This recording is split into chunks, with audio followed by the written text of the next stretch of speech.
So that's why, like, with like, what's the name? What, Jimmy Carter or John or what's his name? Why it really mattered? It was like, I sit behind the desk, and I'm you. Like, I'm serious. Nixon would he would walk up, and he was like this with his hands out. He was like, and I sit behind your desk, and I'm you. I sit behind your desk, and I'm you. You know, and I was like, but you're not me.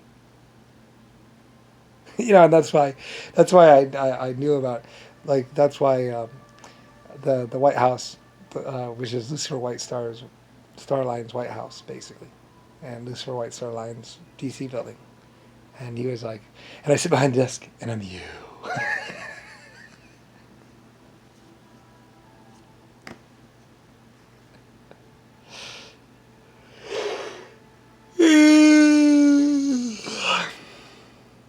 I said I just never really told anyone.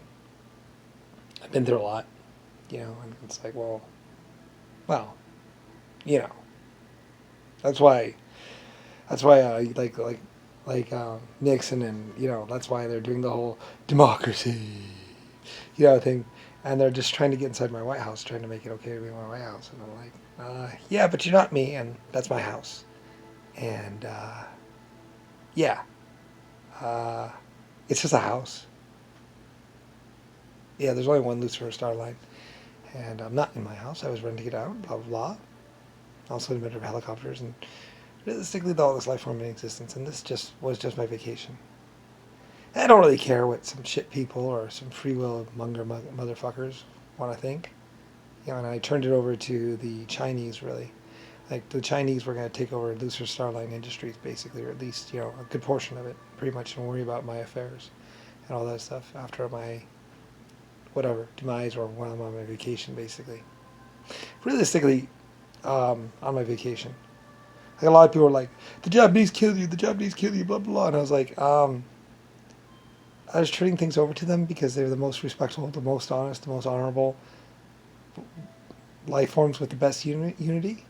And it was with great honor and great respect that basically I was turning, you know, my affairs over to them, because like, I'd been with them for 2 million years or 4 million years, and basically I felt that, you know, they were ready. That if anyone could run my empire, if anyone could take care of, you know, and worry about the greater existence and everything, it would be the Chinese, because they had 36 planets out there, and so they had their own planets, they had their own everything, and they had been spending all this time with me cruising on my spaceship, so they knew me really well, and they knew basically how I wanted things, and how I expected things, and all this and that, and I felt that they were ready to basically take it to the next level, at least with the humans or the planets. They'd be worrying about, you know, my planets basically. So, yeah, not even the White House. The White House was just the White House. And I had two white empires, basically. Pretty much one in America, or this continent, and one in the other continent. And basically, this continent nuked my other empire, basically. Or my nice White House building. I had two buildings over there in Egypt or someplace, you know. And they nuked, and this one basically nuked that one, so. And it was basically their way of, so they could get ahead and get power. And they blamed Libya or Russia for it or something like that. And it's like, that's just weird. It's just one planet. You know, but it was somebody who's way to get ahead and power, take over, or something. I don't know. They're really high on drugs. You know, I don't care, which is the same thing as basically Rodney's plan of, you know, it's like, you know, it doesn't even really matter. I mean, the greater expanse of everything, other life forms are just going to look at you and be like, wow, that's whacked. Yeah. They just killed all those life forms. Wow. You don't see that every day. Yeah, you see that? That country just nuked that whole other continent. Wonder why. Yeah. Oh well.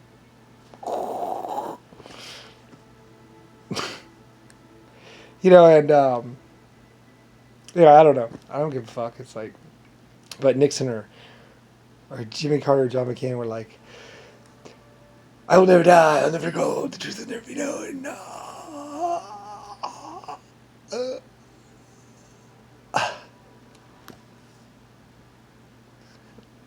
Okay, that's nice, dear. Some people would be like that, like I will never die, I will never grow old, the truth will never be known, and I'd be like, yeah, that's nice, dear. Oh well, that's strange. I spent trillions of years, like I said, I was bouncing around out there for trillions of years, and the thing is that I just get close to planets, and then make a change, and I just and you got to do all the calculations just right, and you're just blasting that way, and it's like I'll just keep your momentum up basically, and estimating things or whatever. It was really good at what I did. So anyway, any computer could do stuff like that. Whatever. Anyway. You're out of it. You cruise through space. Eventually, something's gonna grab you or pick you up or whatever. I don't really care. It was trillions of years ago, and they forgot about me. So, anyway, yeah. Like I said, it really didn't matter to me. I mean, but I've never been in the White House, or something like that, or Trumpy and Rick Bush and all of them. They're not me. They don't speak for me. They don't work for me. The Chinese actually did. The Chinese were my spokespeople. The Chinese were looking after everything. So, yeah, not even the White House, not even D.C. The Chinese were actually my high command, high council, because like I said, they knew me longer, and I trusted them, and they were, more efficient. They made, like I say, the Chinese actually had the highest level of unity. So, and with the deepest respect and honor, they basically were taking over my shipping fleets and stuff like that. Plus, they did security for me, and they had done a perfect job of security.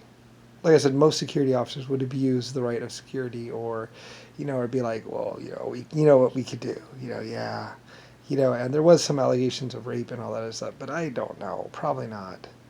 Like I said, anywhere where the rapes happened or whatever, it probably wasn't the Japanese men that were actually doing the rape.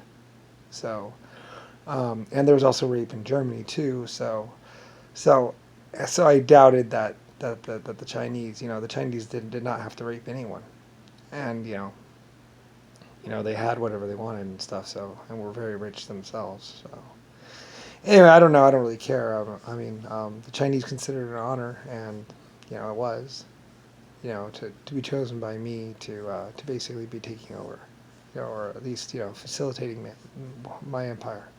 So that's why the Chinese were so rich and so well off. And I had been given, and I had given them technology to work on, and they had done a really good job. And everything that I saw was straight up really good.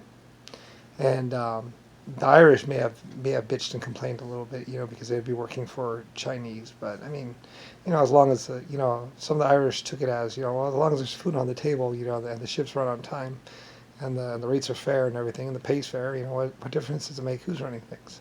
So the Irish were really cool. Like I said, the Irish were awesome. They understood, and I really, really cared about them as well. And the Irish steelworkers from the LS iron yard could basically go anywhere on the ship almost for free, or at least at a very discounted rate. Like I said, if you helped build the Titanic, you could ride on the Titanic. Even in ship's cargo and stuff like that. They always kept on calling them stowaways or something like that. But basically, if there's extra room in the cargo hold and you wanted to lump it down there with the cargo, you could just shack up down there, and there would be we'd post guards or something like that to make sure you were digging in the cargo. Usually put a blanket or something covering over the cargo so you couldn't actually pry open the boxes, and they're usually just boxes, So it's just parts, So whatever, So whatever. Anyway, but mostly just building things like a bell for some town, or stuff like that. Like we ship stuff. It's Lucifer Starline Mining and Shipping. So shipping bells, silver and gold bells, or or whatever. And what are they gonna do? Start sawing on it? So and most people would just look at the bell. Oh, it's gonna be a nice shined up bell, like a golden bell. We had real gold bells and real gold lamp posts or silver lamp posts, and everyone had you know what they say. What do you have, a silver spoon in your mouth, or were you born with a silver spoon? And it's like everyone had silver spoons. You know, I mean that's all.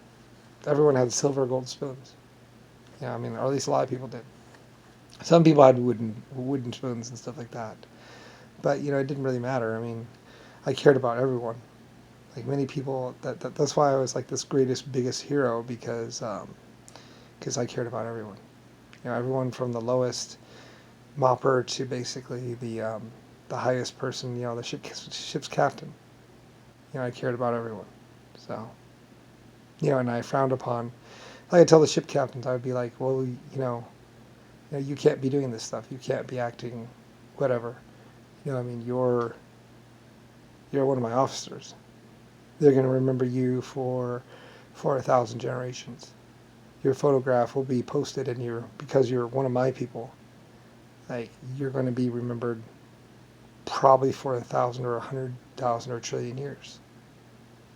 So a lot of my ship captains, you know, yeah, I mean, they regard it, you know, and besides, like I said, I mean, as one of my ship captains, people were like, you know, because it's like, you're one of his captains, Lucifer Starline's captains.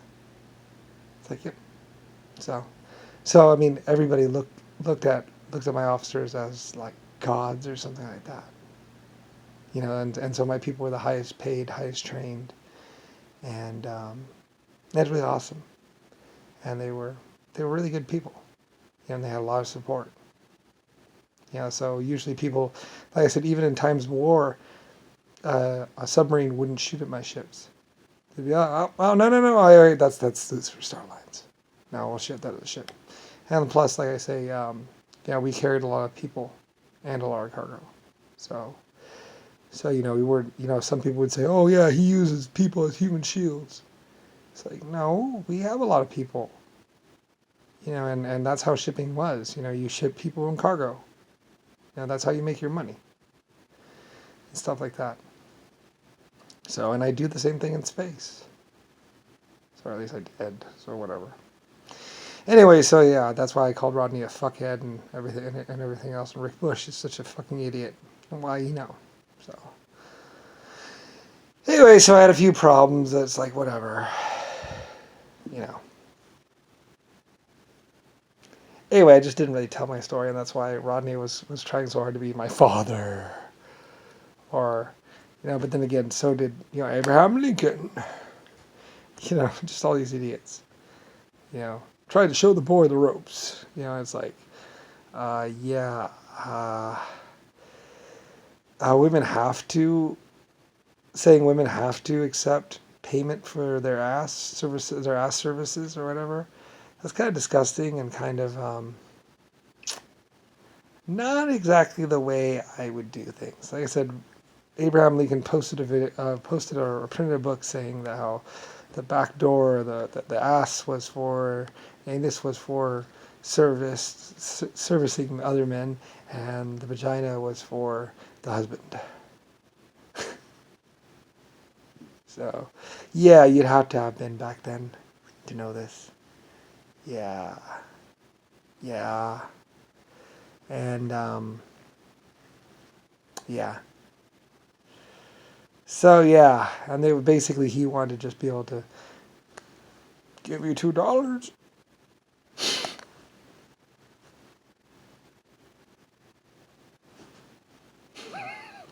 And my Irish people or my people said, you know, he had the same $2 on him.